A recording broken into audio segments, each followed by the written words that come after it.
Greetings, young historian, and welcome to the Sanctum Sanctorum.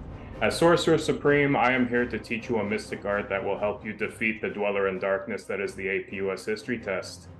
Here, let me conjure it up.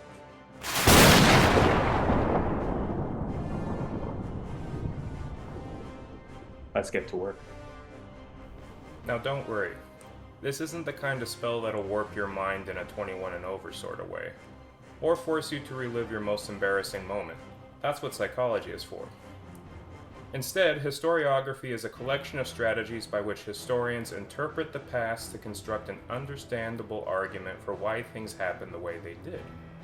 The past is a complex world of possibilities, and historiography helps us make sense of that world. And much like the mystic arts themselves, some historiographic strategies work better in certain situations than others. So let's take a look at this video's strategy, shall we? Strategy 1. The evidence impacts the most amount of people. This strategy is really effective when you want to find evidence that impacts either an entire group of people or at least 50% of the general population.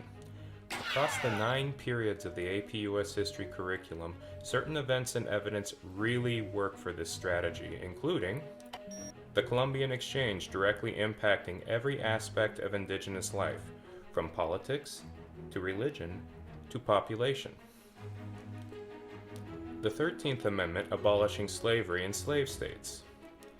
The 19th Amendment extending the right to vote to all women. And the Selective Services Act during both World Wars, requiring all able-bodied men to register for the draft. In all of these cases, certain groups of people are directly impacted, and, in other cases, over 50% of the American population is affected by this evidence. Feel free to try out your own use of this strategy in the comments below. What event or evidence in American history had the biggest impact on a group of people?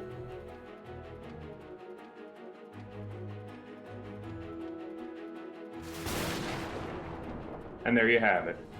One historiographic strategy to help support your evidence on the APUS history test.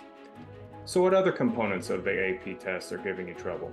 Let me know in the comments below, and if you would like to become a Sorcerer Supreme like me, click that subscribe button.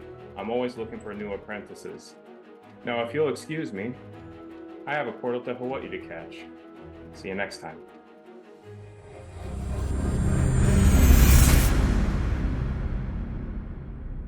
Hello again. Hope you enjoyed that video. If you are a teacher, resources for this topic and so many others are available on my Teachers Pay Teacher store, Sci-Fi High School, and feel free to take a look at the channel. In addition to APUS history stuff, we got stuff on psychology, stuff on Hawaiian history, lots of different things, and more coming in the comments below. With that said, live long and prosper, e malama pono, and see you next time.